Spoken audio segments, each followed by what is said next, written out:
नमस्कार दोस्तों, जय माँ लक्ष्मी। दोस्तों, स्वागत है आप सभी का हमारे YouTube चैनल में। हेलो दोस्तों, कैसे हैं आप सभी?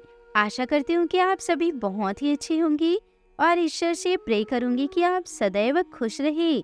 दोस्तों, कुछ पेड़ पौधे ऐसे होते हैं जो अपने आप में ही बहुत ज़्यादा खास होते हैं।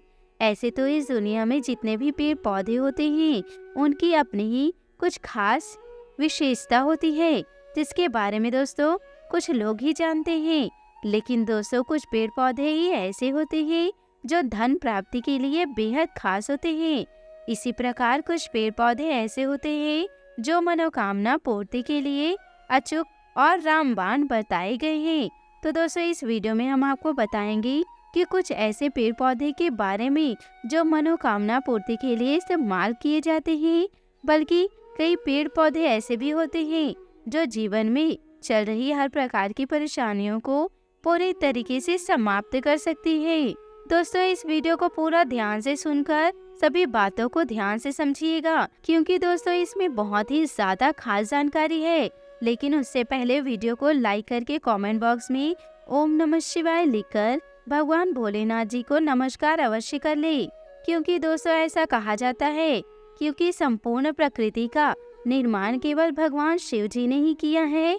दोस्तों, जितने भी जड़ी बूटी होती है, बल्कि आयुर्वेद में भी भगवान शिव को ही गुरु बताया गया है। बल्कि तंत्र मंत्र या जितने भी इस दुनिया में चीजें होती हैं, जितने भी यंत्र होते हैं, उन सभी के गुरु सिर्फ भगवान शिव जी हैं। इसलिए भगवान शिव को मृत्युंजय कहा जाता है। दोस्तों, आपको बता दें कि बहुत सारी इस संसार में दिव्य शक्तियाँ मौजूद रहती है। जैसे कि हमने पिछले वीडियो में आपको बताया है कि अदृश्य शक्ति किस प्रकार प्रभाव डालती है। अगर दोस्तों पिछला वीडियो आपने नहीं देखा है तो आपको बता दें कि अदृश्य शक्तियाँ किसी व्यक्ति के ऑरा पर ही प्रभाव डालती है। जब भी किसी भगवान की आप पूजा करते हैं और वे आपकी मदद करते हैं, तो वह भी ऑरा पर प्रभाव डालकर ही आपकी मदद करते हैं। इसी प्रकार दोस्तों नकारात्मक ऊर्जाएं होती हैं जो किसी भी व्यक्ति के ऑरा पर प्रभाव डाल देती है, और इसी प्रकार व्यक्ति चिंता और घबराहट में डूबने लग जाते हैं और उसे खुद भी समझ में नहीं आता है कि आखिर इस परेशानी से निकला कैसे जाए। दोस्तों, काफी बार आप यह भी देखे होंगे कि आप परेशानी में जब होते हैं तो दोस्तों वह केवल इतना ही कहते हैं, परेशानी मत करो, चिंता मत करो। दोस्तों, कहना आसान होता है लेकिन करना बहुत ही मुश्किल होता है। कोई भी व्यक्ति नहीं चाहता कि वह चिंता में डूबे रहे, परेशानी में डूबे रहे दोस्तों, लेकिन हालात बेकाबू हो जाते हैं। और अगर इसी के साथ नकारात्मक ऊर्जा प्रभाव डालती है तो ऐसे व्यक्ति को रात में ठीक से नींद नहीं आती। सुबह उठते ही उसका मन बेचैन रहता है और पूरा दिन वह कोई भी कार्य नहीं कर पाता है। तो इन सभी पेड़ पौधों में कुछ पेड़ पौधों का सहायता लेकर कुछ कार्य करवाया जा सकता है। जैसे कि दोस्तों सबसे पहला जो पौधा है वह दोस्तों तुलसी का पौधा है। इस पौधे को सभी लोग अपने घर में लगाते हैं। भगवान विष्णु का ये सबसे प्रिय पौधा है। लेकिन दोस्तों आपको बता दें कि जब भी आपके मन में चिंता, घबराहट या परेशानी होती है और कोई भी चीज़ आपको समझ में नहीं आती है, बिल्कुल भी आप शांत नहीं रह पाते, क्योंकि बहुत सारे लोगों के जीवन में इस प्रकार की समस्याएं होती हैं कि जीवन में कुछ ऐसे हालात होते हैं कि उसको कुछ भी समझ नहीं आता है और वह बिल्कुल शांति अनुभव नहीं कर पाती। तो आपको बता दें कि किसी भी परेशानी का हल निकालने के लिए शांत होना सबसे बेहद आवश्यक है। उसके लिए केवल आपको इतना करना है, तुलसी के पौधे का जड़ निकालकर अपने सीधे हाथ की कलाई में लाल कपड़े में लपेटकर बांध लेनी है।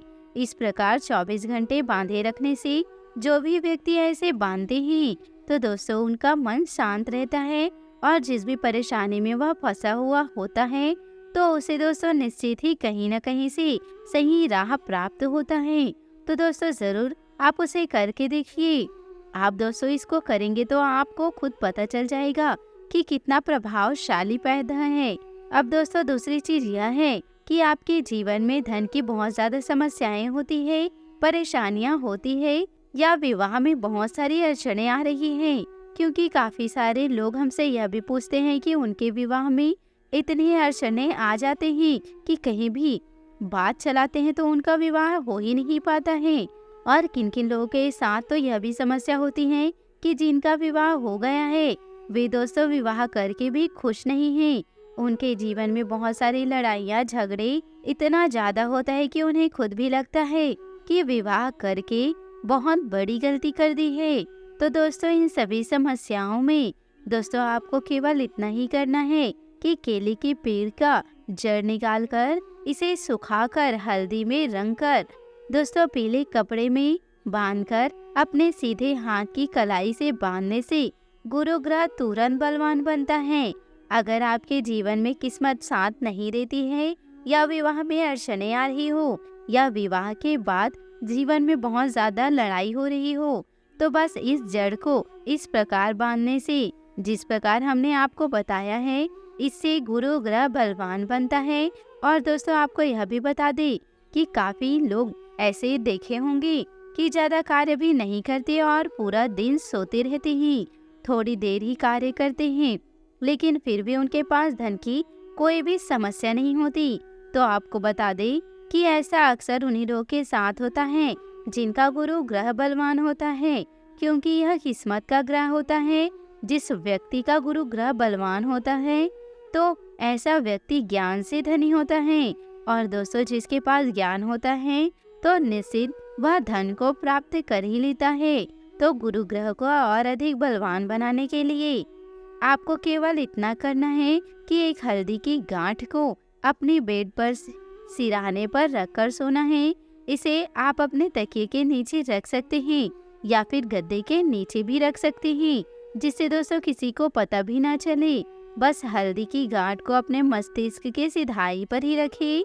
इस प्रकार रखना है कि जब आप सो रहे हो आपके बिल्कुल सिर के नीचे होनी चाहिए।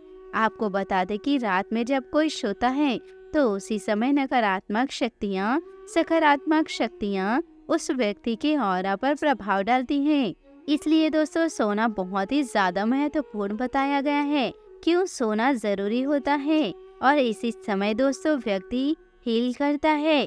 हम अपने सभी वीडियो में खास जानकारी के बारे में ही आप लोगों को बताते हैं कि किस प्रकार और कौन कौन सी चीजें कार्य करती है। इसलिए दोस्तों आपसे निवेदन करते हैं कि चैनल को सब्सक्राइब जरूर करें और बेल आइकन को प्रेस करके ऑल पर सिलेक्ट करिए ताकि ऐसे ही ज्ञानवर्धक वीडियो आपको समय से मिल सके और इसका आप लाभ उठा सके। तो दोस्तों उम्मीद करती हूँ कि आपको यह वीडियो बहुत अच्छी लगी हो, तो हमें कमेंट के जरिए जरूर बताइएगा। दोस्तों अपने जीवन में खुशियाँ बनाए रखने के लिए नीचे दिए गए कमेंट बॉक्स में जय महादेव जय महालक्ष्मी जरूर लिखें। दोस्तों आप सभी का बहुत बहुत धन्यवाद।